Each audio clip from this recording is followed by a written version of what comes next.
নমস্কার, আমি অনিকেত। আমি এই মুহূর্তে রয়েছি গরুমারা ন্যাশনাল পার্কে। এই ভিডিওটা তাদের জন্য যারা অ্যাডভেঞ্চার ভালোবাসে, যারা বাইক রাইড করতে ভালোবাসে। আমি রিসোর্ট গরুমারা নেস্টে বেস করে 3 দিন দারুণ সুন্দর করে ঘোরার একটা প্ল্যান করেছি। বাইক রাইড করে বাবলুদা আমাকে ডুয়ার্সের বিভিন্ন জায়গা ঘুরে দেখাবেন। এটা কিন্তু তাদের জন্য যারা এখানে থেকে পুরো ওয়েস্টার্ন রিজিয়নটা ঘুরতে চান, নদ নদী বন জঙ্গল পাহাড় প্রকৃতি ভালোভাবে উপলব্ধি করতে চান এবং সারাদিন ঘুরে এসে গরুমারাতে ফিরে এসে বেস করে আবার পরের দিন বেরোতে চান, তাদের জন্য এই ভিডিওটা। অবশ্যই দেখতে থাকুন, পুরো ভিডিওটা দেখবেন, স্কিপ করবেন না। বাবলুদা, আমরা যে এই 3 দিন ধরে বাইক রাইড করবো ভাবছি, এটার মোটামুটি একটা তাৎপর্য বলো, মানে কেন করা উচিত, আর যারা শুধু ভালোবাসে বাইক রাইডিং শুধু তাই না, এর কি অ্যাডেড অ্যাডভান্টেজ আছে, যদি সেটা তুমি একটুখানি খুলে বলো দর্শকদের জন্য, যারা এই ধরনের রাইড করতে ইন্টারেস্টেড হবে। তা শুনে যদি তাদের কাছেও কোনো হেল্পফুল কোনো কিছু ইনফরমেশন আসে, তাহলে সেটা তাদের জন্য উপকারে হবে। যারা আমরা ভ্রমণ পিপাসু এবং তার সঙ্গে বাইক ম্যানিয়াকও, এই কম্বিনেশন যদি থাকে তাহলে ডুয়ার্স একটা আইডিয়াল লোকেশন। ওয়েস্টার্ন ডুয়ার্স, এখানে নদী পাহাড় জঙ্গল, মাল্টিপল টেরেন, মাল্টিপল ভ্যারিয়েন্টের টেরেন, বিভিন্ন অল্টিটিউড আমরা সব পাচ্ছি এখানে। এটা বাইকারদের জন্য একটা দারুণ ব্যাপার। তবে শুধু বাইকার না, এটা কেউ কার রাইডিংও করতে পারেন। কেউ বাই রোড যদি আসেন গাড়ি নিয়ে, 4 হুইলার নিয়ে, তার ক্ষেত্রে ইকুয়ালি বেনিফিশিয়াল। সে যদি খালি নেচার লাভার হয়, নিজে গাড়িটা চালাতে ভালোবাসেন, অথবা নেচার লাভার হয়, তার সঙ্গে উনি একজন বাইক ম্যানিয়াক, তার জন্য আইডিয়াল। একজনের বাইকার যে আছে, যে বাইক রাইডিং করে, তার পয়েন্ট অফ ভিউ থেকে এখান থেকে কি উপাদান থাকতে পারে যেগুলো সে প্রাপ্তি হিসাবে নিয়ে কলকাতা ফিরতে পারবে বা তার নিজের শহরে ফিরতে পারবে?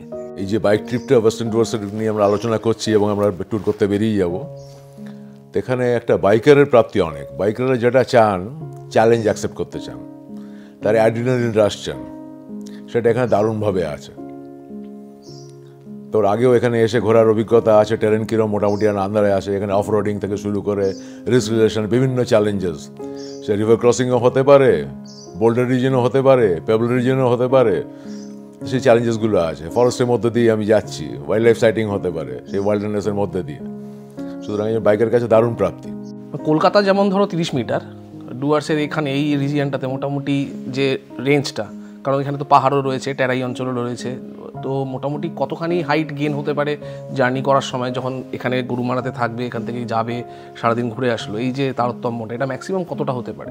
গরুমারা যেমন তুই মেনশন করলি, যেখানে around 100 metre above sea level. আর প্রতিদিন আমরা যেহেতু মিড সার্কিট একদম আছি, তুই অনেকবার এখানে আসার অভিজ্ঞতা রয়েছে, মোটামুটি 4-5টা পারিপার্শ্বিকটা চেনা জানা। তো এখানে অপটিমাম আমরা হাইট যেটা গেন করব সেটা হলো 8000 ফিট, এবং 8000 ফিট অ্যাবভ সি লেভেল যদি হয়, সেক্ষেত্রে আমাদের এখানে স্নো লাইন তো আমাদের দেশে অনেক ওপরে, তা সুতরাং 8000 ফুট অল্টিটিউডে অক্সিজেনের কোনো কমি নেই। যেটা হয় ন্যাচারাল প্রসেসে, সেটা হলো এয়ার প্রেশারটা কমে যায়। সেখানে জাস্ট একটুখানি অ্যাক্লিমেটাইজড হয়ে ওঠা, যে হট করে একদম 100 মিটার থেকে একদম 1000 মিটার আমি উঠে পড়লাম, সেটা উচিত না কোনো সময়। এই যে আমি 100 মিটার থেকে 8000 ফুটে যাচ্ছি, মাঝখানে নিজের শরীরটাকে অ্যাক্লিমেটাইজ করার জন্য কয়েকটা বার গ্যাপ দেওয়া, সেখানে দাঁড়িয়ে দুটো লং ব্রিথ নিয়ে নেওয়া, that is more than enough.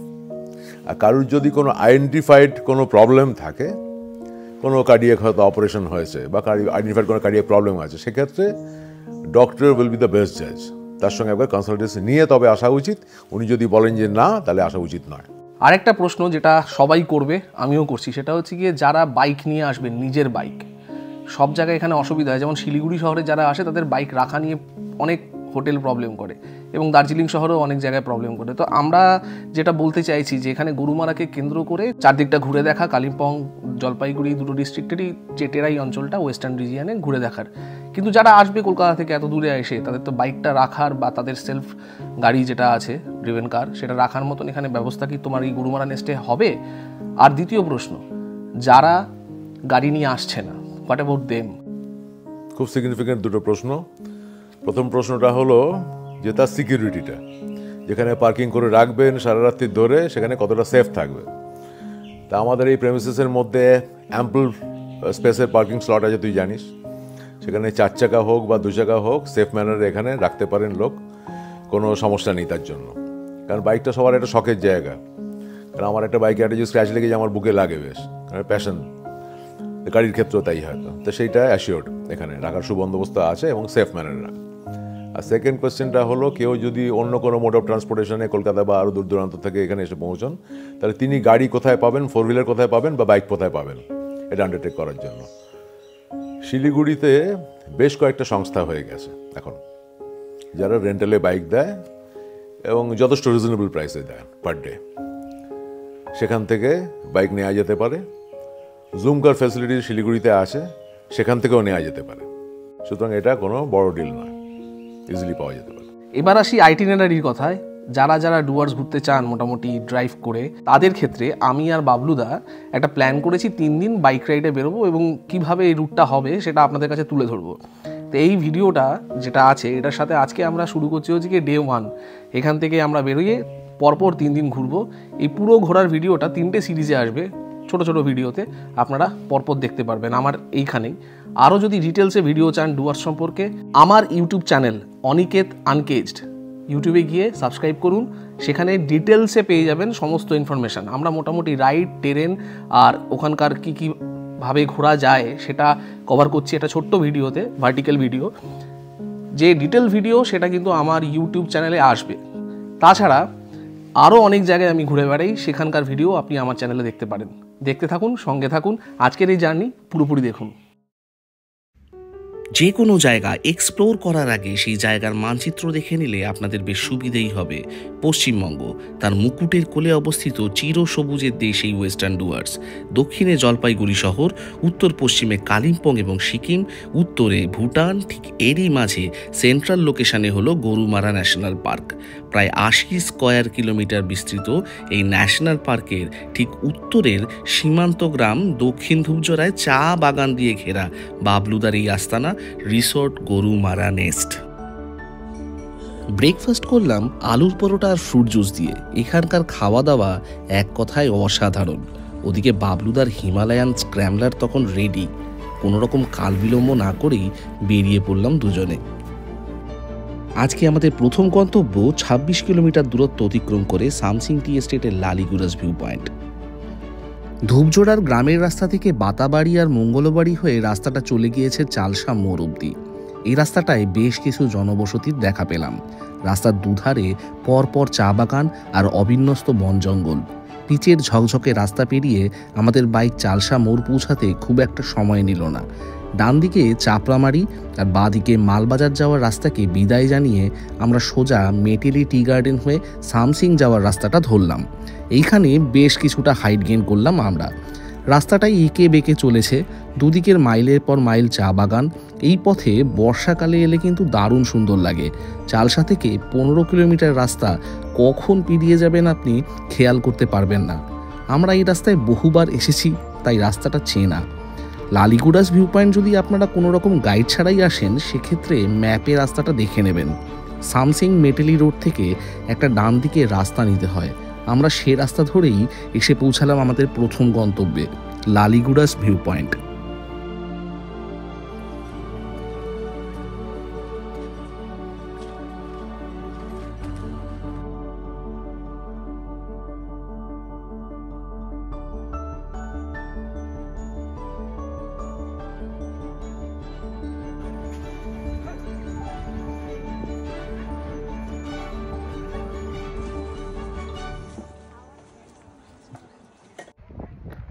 দাঁড়িয়ে আছি লালিগুরাসে। আমি যেখানে আছি এটা কিন্তু জলপাইগুড়ি ডিস্ট্রিক্ট, আর উল্টো দিকে দেখা যাচ্ছে কালিম্পং ডিস্ট্রিক্ট। রকি আইল্যান্ড হয়ে কুমাই যাওয়ার রাস্তায় ওই পাহাড়টা পড়ে, আর তলায় মূর্তি নদী। বর্ষাকাল ছাড়া মূর্তি নদীতে জল পাওয়া মুশকিল। লালিগুরাস ভিউ পয়েন্টে একটা ছোট্ট টি স্টল ছিল, চা, মোমো, ম্যাগি সব কিছুই পাওয়া যায়। সেখান থেকেই চা খেয়ে আমরা রওনা দিলাম আমাদের পরবর্তী গন্তব্যের উদ্দেশ্যে, রকি আইল্যান্ড। এখান থেকে রকি আইল্যান্ডের দূরত্ব মেরে কেটে 4.5 কিলোমিটার মতন হবে। বাইকে যেতে বড়জোর 15-20 মিনিট, আর গাড়ি হলে মিনিট 5 বেশি সময় লাগবে। এই রাস্তায় যাওয়ার সময় আপনি জলপাইগুড়ি ডিস্ট্রিক্ট ছাড়িয়ে কালিম্পং ডিস্ট্রিক্টে প্রবেশ করবেন। কালিম্পং প্রবেশ করতেই জনবসতি বেশ খানিকটা কমে যাবে। সবুজ প্রকৃতি আপনাকে দুহাত বাড়িয়ে স্বাগত জানাবে। পাহাড়ি চড়াই উতরাইয়ে বেশ কিছু জায়গায় এবড়ো খেবড়ো রাস্তা রয়েছে।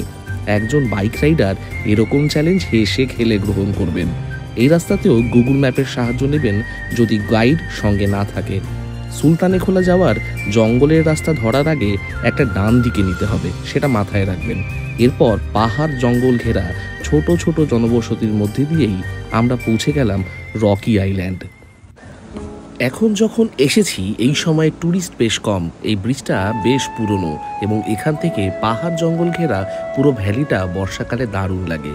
এরই তলায় বইছে মূর্তি নদী। গরুমারা নেস থেকে 1 ঘন্টা হয়েছে হয়তো বেরিয়েছি। বাইকে কত তাড়াতাড়ি পৌঁছে গেলাম রকি আইল্যান্ড। দারুণ সুন্দর জায়গা, যারা বাঙালি ট্রাভেলার তারা কিন্তু এখানে প্রচুর আসে। ব্রিজে টাঙানো প্রেয়ার ফ্ল্যাগগুলো কিংবা মূর্তি নদীর কুলকুল করে বয়ে চলা জলপ্রবাহ দেখতে লাগছিল বেশ। নদীর জলে প্রবাহ এখন অনেকটাই কম। দেখলাম তারই মধ্যে পাথরের খাস থেকে খালি হাতে মাছ ধরছে পুচকে একটা বাচ্চা। আগে বহুবার এখানে এসেছি, এতটা নির্জনতা আগে কখনো পাইনি। মিনিট 30 মতন ছিলাম, দাঁড়িয়ে দাঁড়িয়ে উপভোগ করলাম প্রকৃতিকে। তারপরেই রওনা দিলাম আমাদের পরবর্তী গন্তব্য মণ্ডলগাঁও এবং সুলতানেখোলা। রকি আইল্যান্ড থেকে মণ্ডলগাঁও প্রায় 5 কিলোমিটার রাস্তা। সামসিং ফরেস্ট রেস্ট হাউস অবধি একটু ভাঙাচোরা রাস্তা হলেও বাকি রাস্তা দারুণ। আমাদের যেতে 15 মিনিট মতন সময় লেগেছিল।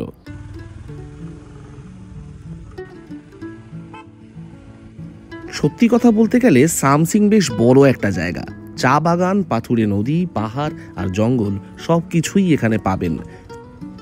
ফরেস্ট রেস্ট হাউস থেকে ডান দিকে জঙ্গলের রাস্তাটা ধরল বাবলুদা। সরকারি খাতায় এর নাম সামসিং ফরেস্ট হলো এই জঙ্গলটা নেওরা ভ্যালি ন্যাশনাল পার্কের সাথে কানেক্টেড। ম্যাপে খুঁজলে ইস্ট নার ফরেস্ট নামেও দেখতে পাবেন। কেন এই অদ্ভুত নাম জানা নেই। উঁচু উঁচু ডেসিডুয়াস ফরেস্ট প্ল্যান্টেশন, মাঝে সরু পিচের রাস্তা, কখনো সোজা কখনো এঁকে বেঁকে পৌঁছে গেছে সুলতানেখোলা হয়ে মণ্ডলগাঁও। এই রাস্তায় আমি আগে কখনো আসিনি। জঙ্গলের দুধারে ঝরে পড়া পাতা বসন্তের বিদায়কে ইঙ্গিত দিচ্ছে। নির্জন নিরিবিলি সবুজ প্রকৃতির মাঝে চলন্ত বাইকের আওয়াজ একটু বিমানান হলেও একটা থ্রিলিং আনন্দ হচ্ছিল। গাছগাছালি দেখতে দেখতেই পৌঁছে গেলাম আমাদের গন্তব্যে।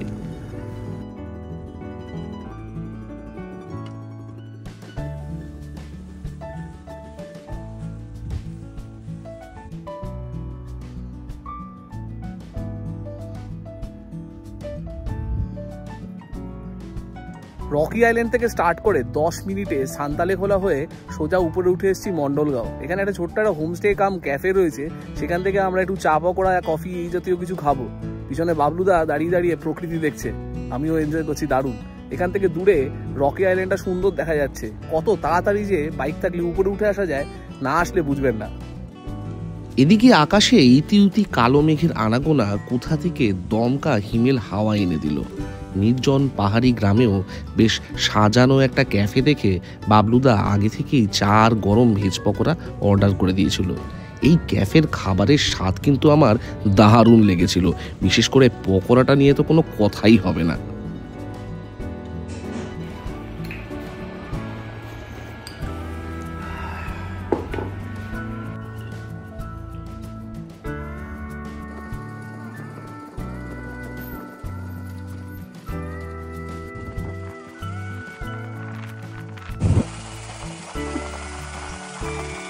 মণ্ডলগাঁও থেকে 1 থেকে 1.5 কিলোমিটারের রাস্তা হবে নিচে এই সুলতানেখোলা।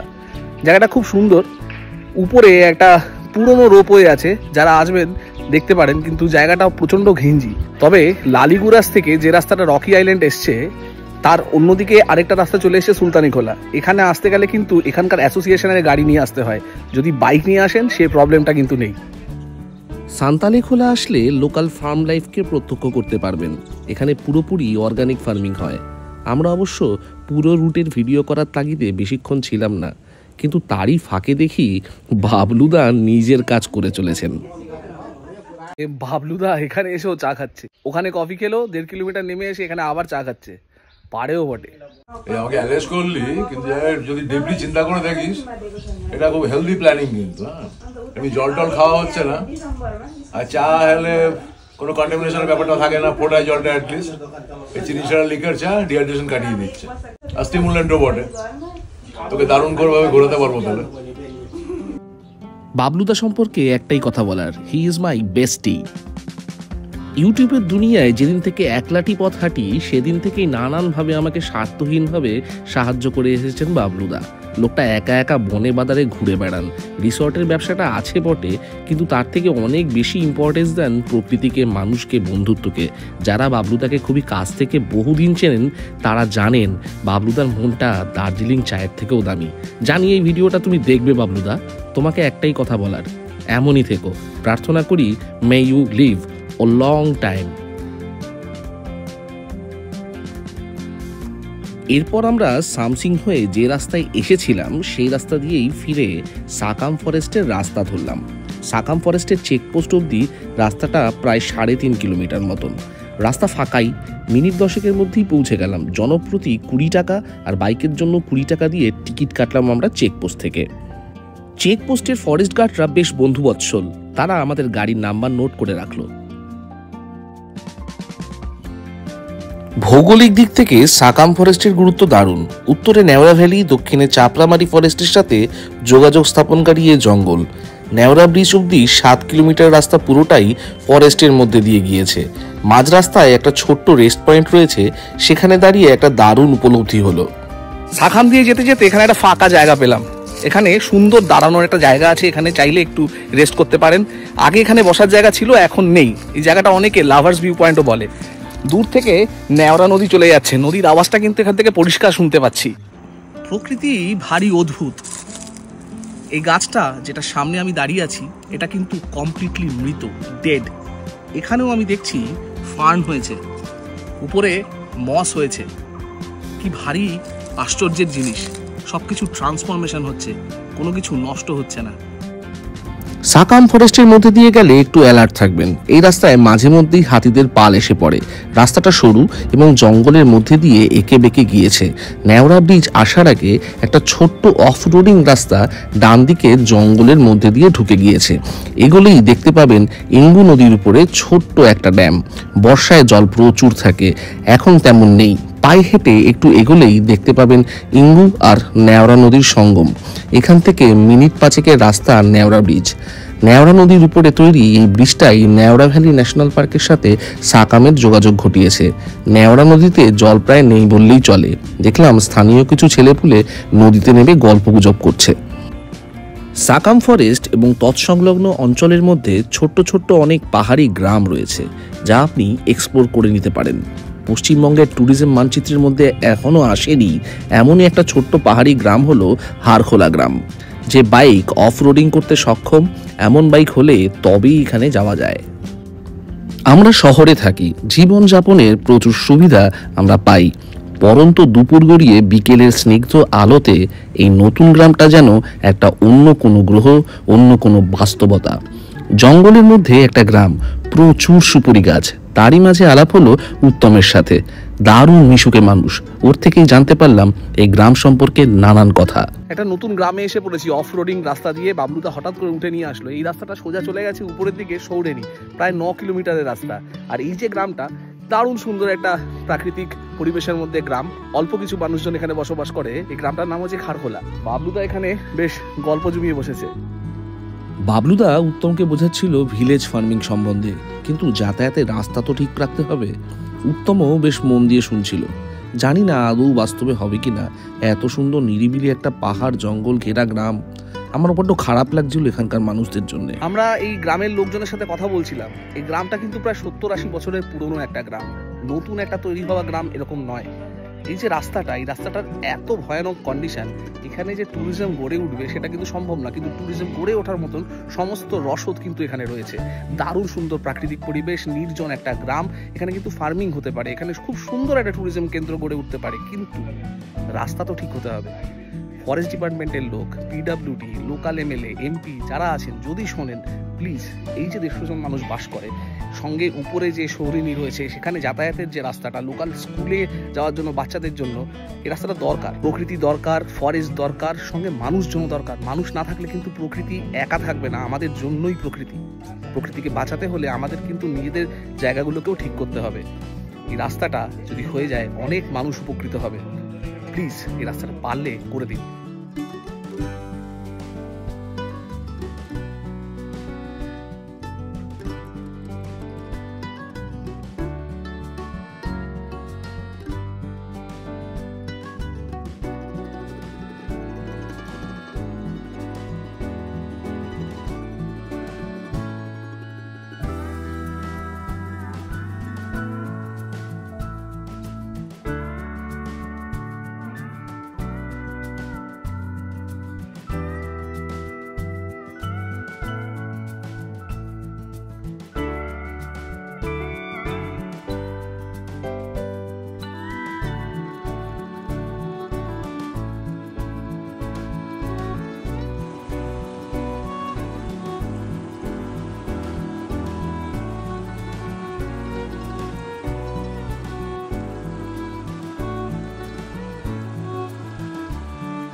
মেইনলি শাখামে যেখানে আমরা ফরেস্ট চেকপোস্টে 20 টাকা করে দিলাম, সেখান থেকে রাস্তাটা সোজা আসলে একটা ট্রাই জাংশন পড়ে। ওই ট্রাই জাংশন থেকে একটা রাস্তা সোজা উপরে উঠে গেছে সৌরিনীর দিকে, আর আরেকটা রাস্তা বাঁদিকে এখান থেকে নেওড়া ব্রিজ 2 এখান থেকে গেছে, তলা থেকে নেওড়া নদীটা বয়ে গেছে। এখন একদমই জল নেই। যদি বর্ষাকালে আসেন এখানে দারুণ সুন্দর লাগে। বিশেষত এই জায়গাটার বৈশিষ্ট্য হচ্ছে গিয়ে এখানে জলের মধ্যে প্রচুর ডলোমাইট পাওয়া যায়, সে কারণে এখানকার জলে যখন জল এখান থেকে যায় এখানে সেডিমেন্টেশন হয়। আর যখন বর্ষায় আসবেন দেখবেন এখানে জলে সাদা সাদা সাদা সাদা একটা কালার হয়ে রয়েছে। ওটা কিন্তু বর্ষাকালে আসলে দারুণ সুন্দর লাগে। এই মুহূর্তে বিকেল হয় এরকম একটা পরিস্থিতি, 3টে বাজে হয়তো। আমরা অনেক জার্নি করেছি, কিন্তু বাবলুদার বাইক জিন্দাবাদ। এত সুন্দর এসছি, মানে কোথাও এই যে অফরোডিং করে আসলাম, কোথাও কিন্তু একটুও অসুবিধা হয়নি, দারুণ সুন্দর লাগছে। এই যে পুরো রাস্তাটা তার দুপাশে এখানে হচ্ছে কি চা বাগান, এখান থেকেই মিশন হিলের চা বাগান শুরু হচ্ছে। পুরোটা এই রাস্তা উপরে উঠে চলে গেছে ওই উপরে। আমরা ওখান থেকেই যাব। আমরা ওখান থেকে গিয়ে একটা রাস্তা গরুবাথান যাওয়ার রাস্তা বাঁদিকে চলে গেছে একটা টি জাংশন থেকে, আর আরেকটা রাস্তা ডান দিকে চলে গেছে হচ্ছে কি গরুবাথান টার।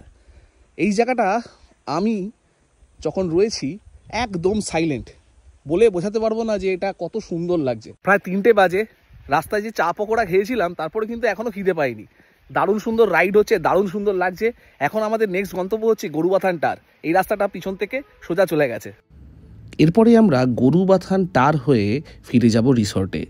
গরুবাথানের নিজস্ব একটা অনন্য ইতিহাস রয়েছে। একসময় এই জায়গাটি লেপচা রাজারা শাসন করতেন। গরুবাথানে গ্যাব্বো আচিয়ক নামে এক লেপচা রাজা ছিলেন। তার জন্ম ও বেড়ে ওঠা গরুবাথানের লুংসিওলের চিয়াখুং দাঁড়ায়। ডালিম বস্তির একটা পাহাড়ের চূড়ায় রাজা গ্যাব্বো আচিয়ক নির্মিত ডালিম দুর্গর ধ্বংসাবশেষ এখনও রয়েছে। সম্প্রতি পশ্চিমবঙ্গ সরকার স্থানটি ঐতিহ্যশালী স্থান হিসেবে ঘোষণা করেছে। গরুবাথান নামকরণ কিভাবে হয়েছিল তা কিন্তু এখনও বিতর্কিত। তবে আগেকার সময় এই অঞ্চলের খোলা সমতল জমিতে বিশাল চারণভূমি এবং বিশাল সংখ্যায় গবাদি পশুপালন করার কারণে নিশ্চয়ই স্থানীয় লোকেরা নেপালি ভাষায় জায়গাটিকে গরুবাথান হিসেবে চিহ্নিত করেছেন। কেউ কেউ বলেন যে পূর্বের যুগে এই জায়গাগুলোতে গুরুদের মানে পুরোহিত তাদের আধিপত্য ছিল। তাদের দেবতা এবং অতি প্রাকৃত শক্তির কারণে এই অঞ্চলকে গরুবাথান বলে ডাকতে শুরু করা হয়। এটাও বলা হয় যে ভুটান থেকে আসা রাখালেরা কালিম্পংয়ের হাটবাজারের জন্য প্রচুর পরিমাণে গরু সরবরাহ করত। তারা একদিনের জন্য বর্তমান চেল নদীর তীরে সোমবারে বাজারে থাকতো। সেই গরুগুলো ফাগুর উপরে অংশ এসে এই পুরো অঞ্চলে চড়ে বেড়াতো। এইভাবে এই জায়গাটার নাম হয় গরুবাথান বা গরুর পাল।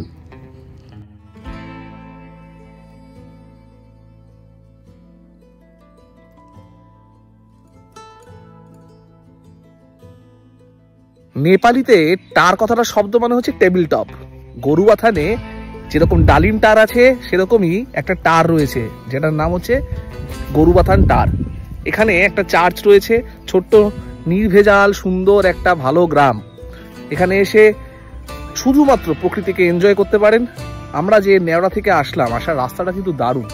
প্রচুর চড়াই আছে, ততটাই উতরাই আছে, অনেকটা হাইট গেইন করলাম।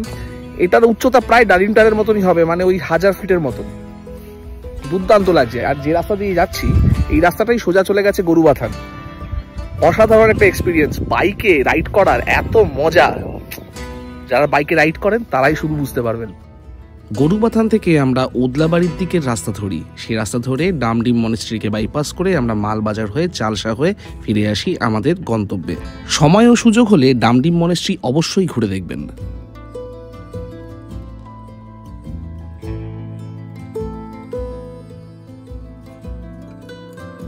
সকাল 9:30টায় বেরিয়েছি, চারদিকটা ঘুরে সারাটা দিন কাটালাম দারুণ।